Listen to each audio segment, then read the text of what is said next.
Hello बच्चों। एक बार comment section में टैली कर देना कि मेरी वॉइस ऑडिबल और क्लियर है नहीं है। तो आई होप कि आपको स्क्रीन क्लियर होगी और मेरी वॉइस भी बहुत अच्छे से ऑडिबल होगी। तो आज का जो हमारा वीडियो का टॉपिक है, मैंने पोल अपने कम्युनिटी टैब में चैनल के पोल भी डाली थी कि आपको गामा फंक्शन से रिलेटेड वीडियोस चाहिए या नहीं चाहिए। गामा फंक्शन ऑल दो बहुत सारी कोचिंग्स में या फिर बहुत सारे बच्चे अपनी जेई प्रिपरेशन में इस टॉपिक को मिस कर देते हैं। ऑल दो मैंने ये टॉपिक टच करा था सिर्फ जेई प्रिपरेशन में, और मैंने came into college in first year mathematics एक कोर्स होता है कैलकुलस एंड लीनियर अलजेब्रा का। उस कोर्स में आपको गामा फंक्शंस और बीटा फंक्शंस के बारे में इन डेप्थ पढ़ाया जाता है, और वहाँ पर भी आपका इंटरेस्ट है कि आप पढ़ते हो नहीं पढ़ते हो, क्योंकि बहुत सारे बच्चे कॉलेज में नहीं पढ़ते हैं। But I have studied it seriously, that's the reason I am teaching you today. Gamma function वैसे तो एक बहुत इंपॉर्टेंट टॉपिक नहीं माना जाता है जेई प्रिपरेशन में, क्योंकि इससे क्वेश्चन बन भी जाते हैं और इसके बिना भी क्वेश्चन हो जाते हैं। इससे क्वेश्चन अगर बनाओगे तो ओरली आंसर आते हैं, इसके बिना अगर क्वेश्चन बनाओगे तो हमारे पास क्या होता है, थोड़ा सा टाइम लगता है क्वेश्चन को बनाने में। पर ऐसी बात नहीं है कि इससे क्वेश्चन नहीं बनते हैं, इसके बिना क्वेश्चन नहीं बनते हैं, इसके बिना क्वेश्चन ईजिली सॉल्व हो जाते हैं। अगर कोई इंटरेस्टेड नहीं है गामा फंक्शन की वीडियो पढ़ने में, अगर आपको ऐसा लगता है कि गामा फंक्शन से कुछ एक्स्ट्रॉर्डिनरी हो जाएगा, मतलब कुछ जरा हट के सवाल क्वेश्चन सॉल्व हो जाएंगे, तो होते हैं कुछ एक आध क्वेश्चन जहाँ पर आप फंसते हो, वो क्वेश्चन भी गामा फंक्शन से सॉल्व होते हैं। पर ऐसा नहीं है कि गामा फंक्शन के बिना क्वेश्चन सॉल्व नहीं होंगे, वो आप इजीली सॉल्व कर सकते हो। पर गामा फंक्शन से आप उसका वन लाइनर या ओरल आंसर डिटेक्ट कर सकते हो। तो जब हम डेफिनेट इंटीग्रेशन पढ़ते हैं, हेडिंग डाल लेना गामा फंक्शन की, तो डेफिनेट इंटीग्रेशन में एक सबसे इंपॉर्टेंट टॉपिक जो आता है, इंपॉर्टेंट टॉपिक मतलब डेफिनेट इंटीग्रेशन में 4 से 5 टॉपिक ऐसे हैं जिसे मैं जेई एडवांस के पॉइंट ऑफ व्यू से बहुत इंपॉर्टेंट मानता हूँ। सबसे पहला जो टॉपिक है वो है मेरे पास लिबनीज थ्योरम, जो कि हर बच्चे ने पढ़ी होती है। सबसे पहला टॉपिक है मेरे पास लिबनीज थ्योरम, जो कि हर एक बच्चा लिबनीज थ्योरम को जानता होगा कि लिबनीज थ्योरम क्या होती है। न्यूटन लिबनीज थ्योरम इसका नाम होता है। और जो दूसरे सबसे इंपॉर्टेंट फॉर्मूले होते हैं डेफिनेट इंटीग्रेशन में, वो होते हैं मेरे पास रिडक्शन फार्मूला। ये भी हर कोचिंग का पढ़ाया जाता है, और हर एक बच्चे ने एटलीस्ट रिडक्शन फार्मूलाज तो पढ़ ही रखे होते हैं, जो कि JEE advance point of view से बहुत इंपॉर्टेंट है। तीसरा जो टॉपिक आता है JEE advance point of view से जिसे इंपॉर्टेंट माना जाता है, वो है गामा फंक्शंस का टॉपिक। वो है गामा फंक्शन का टॉपिक। बहुत इंपॉर्टेंट टॉपिक नहीं है, अगेन मैं कह रहा हूँ, इसके बिना भी क्वेश्चन सॉल्व हो जाते हैं, पर इसको पढ़ लोगे तो एक लाइनर क्वेश्चन सॉल्व हो जाएंगे। दूसरों के सामने फ्लेक्स मारने के लिए सही रहेगा कि ओरली आंसर आप कैसे निकाल सकते हो कुछ कुछ इंटीग्रेशंस के। Gamma function. इसके बाद जो चौथा टॉपिक आता है वो आता है mean value theorem in integration, या फिर जिसको आप बोलते हो एस्टिमेशन ऑफ इंटीग्रेशन। ये भी जेई एडवांस के पॉइंट ऑफ व्यू से बहुत इंपॉर्टेंट टॉपिक है, estimation of integration. Estimation of integration ये भी बहुत इंपॉर्टेंट टॉपिक है किसके व्यू से, JEE advanced point of view से। मेंस में भी आजकल इसके सवाल आने लग गए हैं, ऑल दो पहले नहीं आते थे। और लास्ट जो टॉपिक है वो है definite integration as a limit of sum. तो ये जो मैंने लिस्ट बना रखी है आपके सामने टॉपिक्स की, इन टॉपिक्स को अगर आपने मास्टर कर लिया तो एटलीस्ट जेई एडवांस के इंटीग्रेशन आपसे ईजिली होने लगेंगे। Definite integration as a limit of sum, ये जो मैंने आपके सामने टॉपिक लिख रखे हैं वो बहुत इंपॉर्टेंट टॉपिक है किसके पॉइंट ऑफ व्यू से, JEE advance point of view से। इसमें काफ़ी अच्छे क्वेश्चंस आपके सामने क्रिएट होते हैं जेई एडवांस के पॉइंट ऑफ व्यू से। जेईई एडवांस्ड, इन टॉपिक को हाईलाइट कर लेना, इन टॉपिक पर अच्छे से मेहनत कर लेना। जो जेई एडवांस 2024 के एस्पिरेंट्स हैं, इनमें हमेशा से क्वेश्चन पूछे जाते हैं। अगर कोई ऐसा कोई आप बोलोगे भैया कोई ऐसा टॉपिक बताओ जिसमें ऐसा है कि 100% इस टॉपिक का क्वेश्चन आएगा ही आएगा जेई एडवांस्ड में, तो 2 टॉपिक मैं बताता हूँ आपको जिसके क्वेश्चन आते ही आते हैं 100% इसमें से। वो एक है definite integration as a limit of sum. Definite integration as a limit of sum में एक टाइम में इंटीग्रेशन ऐसा आ जाता है जो डायरेक्टली आप गामा फंक्शन से इजीली सॉल्व कर लेते हो। न्यूटन लेबनिज थ्योरम तो ऐसी है, कहीं भी इंटीग्रेशन की लिमिट आ गई 1 से लेके x तक, x square d x equals to f x अगर आपको दे रखा है, और अगर आपसे पूछ दे मेरे को एफ डैश ऑफ एक्स बता के दिखाओ, तो वहां पर आपको न्यूटन लेबनिज थ्योरम लगानी पड़ती है। बहुत ही इजी थ्योरम है। अगर आप चाहते हो कि इस टॉपिक्स के ऊपर भी वीडियो आए तो आप मेरे को नीचे से कमेंट में लिख सकते हो कि भैया मेरे को इनमें से इस टॉपिक्स के ऊपर वीडियो चाहिए, तो नेक्स्ट वीडियो में उसी टॉपिक के ऊपर लेके आ जाऊंगा। आज जो हम जिस चीज़ में जिस टॉपिक के ऊपर फोकस करने आ रखे हैं वो टॉपिक है मेरे पास गामा फंक्शन। देखो, गामा फंक्शंस के आप पर अपन क्या करने वाले हैं, आज ढेर सारी बातें करने वाले हैं। आपको सारा मैं बताऊंगा कि मतलब गामा फंक्शन हम कैसे, मतलब देखो पहली बात मैं ये बताऊं आपको कि जेई में किसी भी टॉपिक के ऊपर मास्टरी करने की कोशिश मत करा करो। मतलब जैसे कोई कोई बच्चे देखा है मैंने, कोई कोई टॉपिक जैसे पढ़ लेते हैं, इंटीग्रेशन का टॉपिक पढ़ लेंगे तो इंटीग्रेशन में मास्टरी करने घुस जाएंगे, किसी एक पर्टिकुलर एरिया को पकड़ लेंगे, जैसे definite integration as a limit of sum को पकड़ लेंगे। इसका आपको डेरिवेशन करने की जरूरत नहीं है। डेफिनेट इंटीग्रेशन जो होता है उसको एक लिमिट ऑफ सम की तरह यूज़ करते हैं। बस आपको ये पता है कि किसी भी शेप का एरिया अगर आपको कैलकुलेट करना है तो उसके लिए आप डेफिनेट इंटीग्रेशन को यूज़ कर सकते हो। एरिया नेगेटिव नहीं आता और एरिया जीरो नहीं आता, वहाँ पर डेफिनेट इंटीग्रेशन जैसे लिमिट ऑफ सम यूज़ करते हैं बस। और आपको क्या करने होते हैं, इसके एप्लीकेशंस करने होते हैं, मतलब इसके केसेस करने होते हैं, इलस्ट्रेशन गो थ्रू करने होता है। पर कई कई बच्चे इसका प्रूफ करने भी लग जाते हैं और प्रूफ में फंस जाते हैं। बहुत कठिन प्रूफ नहीं है, इजी प्रूफ है। पर मैं आपको ये बताना चाहता हूँ कि हमेशा डेप्थ में जाने की आपको ज़रूरत नहीं है। जितना हमारा काम का है जेई में उतना हमको लेना है और बाकी चीज़ से हमें कोई लेना देना नहीं है। वैसे ही कुछ मैंने इंटीग्रेशंस के क्वेश्चन भी डाले थे जिसमें स्टैंडर्ड इंटीग्रेशन के मेथड यूज़ हो रहे थे। तो कई बच्चों ने कमेंट करा था कि इसको रिचर्ड फेमन इंटीग्रेशन टेक्निक से भी करा जा सकता है।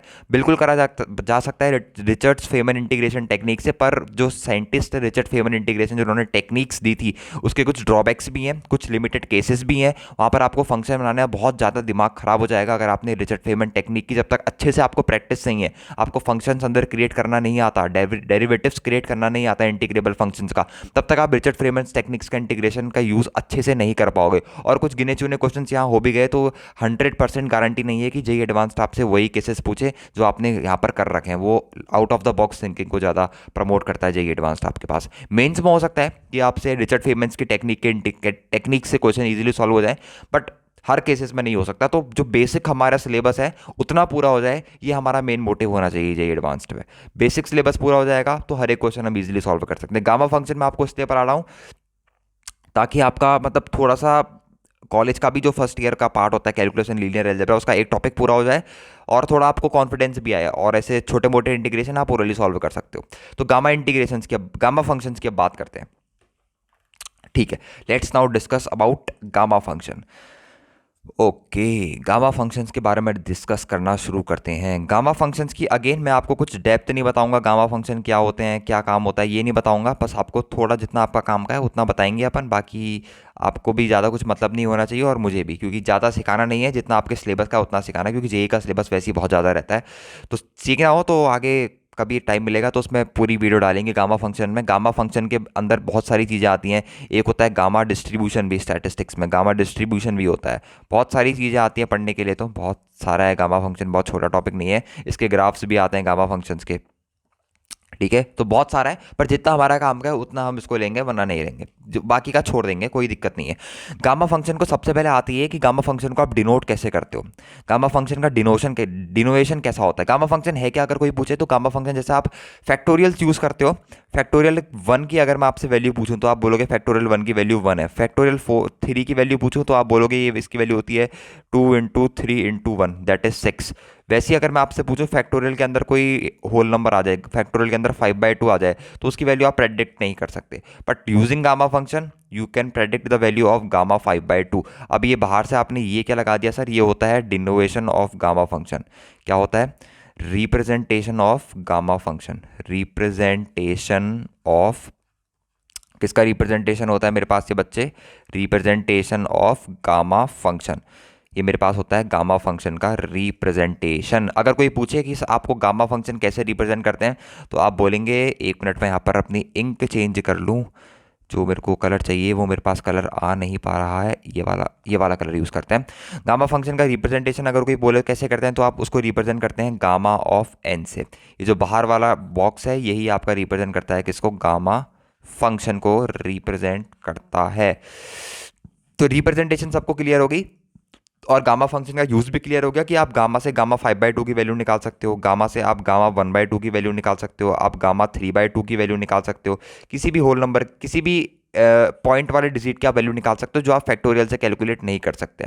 फैक्टोरियल से नेगेटिव वैल्यू भी कैलकुलेट नहीं कर सकते, गामा फंक्शन से नेगेटिव फंक्शंस वाले एक वैल्यू भी कैलकुलेट करी जा सकती है। अब बात करते हैं कि इंटीग्रेशन में गामा फंक्शन का अपन के पास यूज़ कहाँ पर है। ध्यान से समझना, ध्यान से समझने की कोशिश करना, बिल्कुल बेसिक से चल रहा हूँ। बस आपको अभी मैंने गामा फंक्शन का रिप्रेजेंटेशन बता रहा है कि गामा फंक्शन को मैं रिप्रेजेंट कैसे करता हूँ। ये इसका रिप्रेजेंटेशन है गामा फंक्शन का बस। और गामा फंक्शन का क्या काम है, गामा फंक्शन का आप कॉम्प्लेक्स फैक्टोरियल्स की वैल्यू भी कैलकुलेट कर सकते हो। जैसे आप फैक्टोरियल 1 की वैल्यू होती है 1, 2 की वैल्यू होती है 2, वैसे आप गामा 1/2 की, गामा 3/2 की, गामा 5/2 की वैल्यू भी कैलकुलेट कर सकते हो। इसलिए हमारा गामा फंक्शन का यूज़ होता है। बाकी अभी इस लेवल पे 12th लेवल पे, जेई लेवल पे, जेई एडवांस लेवल पे आपको कुछ भी जानने की जरूरत नहीं है एक्स्ट्रा किसके बारे में, गामा फंक्शन से रिलेटेड। अब बात करते हैं कि इंटीग्रेशन में गामा फंक्शन का कहाँ यूज़ है। जो हमारा गामा एन होता है, बड़ी ध्यान से समझना और बड़ी प्यारे तरीके से मैं आपको उसको बताने जा रहा हूँ। जो हमारा गामा एन की वैल्यू होती है, ये मैंने क्या लिखा है, गामा ऑफ एन, मतलब एन कोई नंबर है जिसका मैंने गामा फंक्शन ले लिया। तो गामा ऑफ एन की जो वैल्यू होती है वो मेरे पास होती है किसके बराबर, इंटीग्रल जीरो से लेके इन्फिनिटिव, ध्यान से समझना, ई की power minus x into x raise to the power n minus one का डी एक्स। अगर कोई भी इंटीग्रेशन आपको इस फॉर्म का दे रखा है, ये क्या है, फॉर्म ऑफ इंटीग्रेशन। क्या है बच्चा, फॉर्म ऑफ इंटीग्रेशन। अगर कोई भी इंटीग्रेशन आपको इस फॉर्म का दे रखा है तो आप उसकी इजीली या फिर डायरेक्टली वैल्यू लिख सकते हो कितनी बच्चे, गामा ऑफ एन। इसकी वैल्यू क्या लिख सकते हो आप, गामा ऑफ एन। अब आप बोलोगे सर गामा ऑफ एन की वैल्यू कैसे निकलेगी, क्योंकि जे एडवांस में कभी हमने ऐसा नहीं देखा कि डायरेक्टली ऑप्शन में गामा ऑफ एन लिखा जाए। सब बताएंगे, धीरे धीरे करके बताएंगे, धैर्य रखो। अब मैं आपको बताता हूं कि गामा ऑफ एन के अंदर कोई भी आपको नंबर दे रखा है तो उसकी वैल्यूज आप कैसे कैलकुलेट कर सकते हो। तो नंबर वन प्रॉपर्टी आपको याद होगी बच्चे कि आपको गामा एन की वैल्यू किसके बराबर होती है, इंटीग्रेशन जीरो से इन्फिनिटी। ये जो लिमिट है ना, अपर लिमिट और लोअर लिमिट, ये सबसे इंपॉर्टेंट यहाँ पर होती है। यहाँ पर मेरे पास अपर लिमिट जो होती है वो होती है मेरे पास इन्फिनिटिव, जो मेरे पास लोअर लिमिट होती है वो होती है मेरे पास कितनी, जीरो। तभी हमारे पास क्या होगा, गामा फंक्शन वैलिड होगा, यानी गामा ऑफ एन की वैल्यू किसके बराबर होगी, जीरो से लेके इन्फिनिटिव ई की power minus x into x raise to the power n minus one d x. तभी हमारी जो गामा फंक्शन की वैल्यू है वो उसके बराबर होगी, वरना नहीं होगी। अपर लिमिट और लोअर लिमिट का ध्यान रखना, बाकी आप कहीं नहीं फंसोगे इस गामा फंक्शन में। अब आप पूछोगे कि गामा ऑफ एन की वैल्यूज कैसे निकाली जाएं। मान लो गामा के अंदर 4 आ गया, गामा के अंदर 3 आ गया, तो उनकी वैल्यूज हम कैसे निकाले बताओ। तो एक और इंपॉर्टेंट प्रॉपर्टीज लिखना शुरू करना। जो मेरे पास गामा ऑफ एन की वैल्यू होती है, गामा ऑफ एन की वैल्यू मेरे पास होती है किसके बराबर, factorial of n minus of one के बराबर। समझ में आ गई, गामा एन किसके बराबर होता है, factorial n minus one. Examples इसके लेते हैं ढेर सारे। मान लो मेरे से पूछिए फैक्टोरियल वन, गामा वन की वैल्यू, तो आप उसको लिखोगे गामा एन। एन कितना है मेरे इस केस में, एन है मेरे पास बच्चे वन, तो एन माइनस वन, तो वन माइनस वन कितना बन जाएगा, फैक्टोरियल जीरो, और फैक्टोरियल जीरो मेरे पास कितना होता है, वन। सेकेंड, गामा फोर की वैल्यू अगर आपसे पूछी बच्चे, तो गामा फोर की वैल्यू आप लिखोगे factorial of n minus one, four minus one यानी फैक्टोरियल ऑफ थ्री, यानी two will be the answer. ऐसे ही आप खुद से बहुत सारे क्वेश्चन पर आके प्रैक्टिस कर सकते हैं। जैसे आपसे वैल्यू पूछ ली, मान लो गामा ऑफ सिक्स की वैल्यू पूछ ली, तो आप इसको लिख सकते हो factorial of n minus one यानी factorial of six minus one यानी फैक्टोरियल ऑफ फाइव। और अगर किसी ने पूछी गामा ऑफ 20 की वैल्यू या गामा ऑफ 12 की वैल्यू पूछी, तो आप इसको लिख सकते हो gamma of 12 minus one, that is gamma factorial of 10। तो उसका रिजल्ट आप डायरेक्टली फैक्टोरियल से कैलकुलेट कर सकते हैं। अब आप पूछोगे सर ये तो बता दो, बता दिया, होल नंबर में ऐसे होती है। अब मेरे को बताओ अगर कोई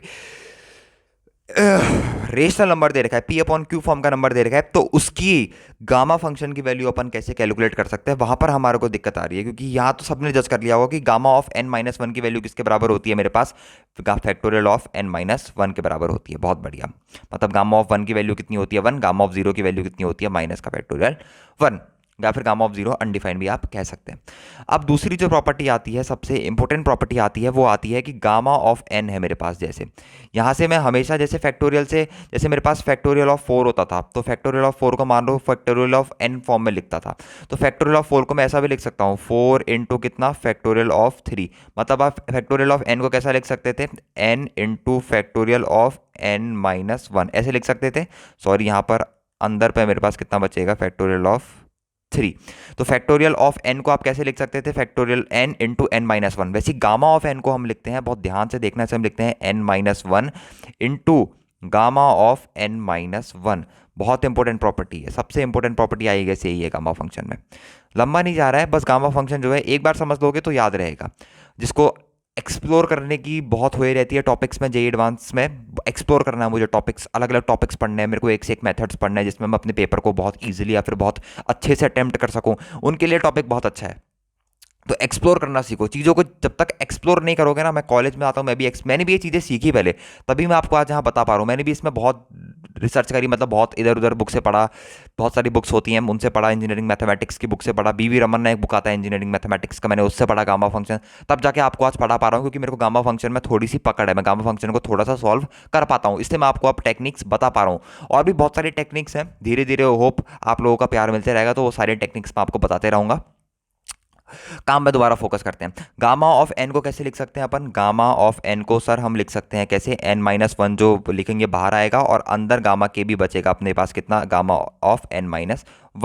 इसका क्या यूज़ है सर? बताता हूँ, एक बार आपको एक जनरल नोटेशन बता दूं, यानी कि जनरल वैल्यू बता दूं। देखो जनरली हमारे दो वैल्यू याद रखने की जरूरत है। गामा ऑफ 1 की वैल्यू हमारे पास होती है 1। दूसरी वैल्यू जो है सबसे इंपॉर्टेंट जिस वैल्यू जिससे मैं कहूँगा वो है गामा ऑफ 1/2 की वैल्यू। गामा ऑफ 1/2 की वैल्यू जो होती है वो मेरे पास बराबर होती है किसके? अंडर रूट ऑफ पाई के बराबर। ये सबसे इंपॉर्टेंट है। कहाँ से आया है इसका डेरिवेशन मत पूछना, मैं उस डेरिवेशन में नहीं जाना चाहता हूँ, आपका दिमाग खराब नहीं करना चाहता हूँ। होपफुली कभी अगर मन करे या फिर कभी ऐसा सीन बने तो हम इसका डेरिवेशन लेके बिल्कुल आएंगे, कोई दिक्कत वाली बात नहीं है। ऐसा नहीं है कि मुझे डेरिवेशन नहीं आता है, बस मैं बताना नहीं चाहता क्योंकि आपके लेवल पे नहीं है और स्कोप से भी बाहर है अपने। ठीक है, आपने क्यों बताई सर हमको गामा वन की वैल्यू? तो चलो हमें पता लग गई, फैक्टोरियल n-1 से 0, फैक्टोरियल 0 की वैल्यू 1, पर 1/2 की वैल्यू पता नहीं लग पा रही सर। पता लगाने की जरूरत भी मत करना, बहुत बड़ा डेरिवेशन है इसका, खाली आपका दिमाग और खराब होगा। कॉम्प्लिकेशन मत बढ़ाना, मैं वीडियो इसलिए ला रहा हूँ ताकि आपका इंटीग्रेशन के कुछ क्वेश्चन ईजी हो जाएं। मैं ये नहीं चाहता कि जेईई एडवांस से पहले आपको इंटीग्रेशन में और भी मेहनत करनी पड़े और आपके लिए चीज़ें हार्ड हो जाएं। बस जितना मैं पढ़ा रहा हूँ तो अपने दिमाग में डालो और जो जो इंटीग्रेशन में सॉल्व कर रहा हूँ उसी फॉर्म के इंटीग्रेशन एग्जाम में सॉल्व आपको करने हैं। ठीक हो गया, जैसे आपने वैल्यू तो बता दी, अब हमको बताओ जैसे मेरे को वैल्यू निकालनी है गामा ऑफ 3/2 की। तो गामा ऑफ 3/2 को तोड़ो।